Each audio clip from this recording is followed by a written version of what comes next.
आप सभी ने सुना होगा दोस्तों लॉ ऑफ डिमांड। इकोनॉमिक्स में बहुत अच्छा एक लॉ है कि लॉ ऑफ डिमांड।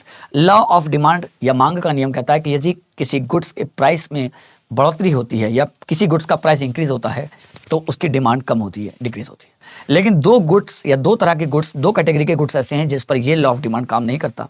एक है विबलिंग गुड्स और एक है आपका गिफिन गुड्स। मैं सबसे पहले बात करता हूं विबलिंग गुड्स की। विबलिंग गुड्स दोस्त ऐसे गुड्स होते हैं, वो वस्तुएं जिनके प्राइस बढ़ने पर भी डिमांड बढ़ती है। ऐसा कैसे हो सकता है? जी हाँ, इसमें हम लोग रखते हैं लग्जरी गुड्स को। जैसे आप देख सकते हैं वॉचेस, महंगी वॉचेस। आप बात करते हैं डिजाइनिंग, महंगे डिजाइनिंग कपड़ों की बात कर सकते हैं, आप लग्जरी कार्स की बात कर सकते हैं, या फिर अन्य या अदर लग्जरी आइटम्स।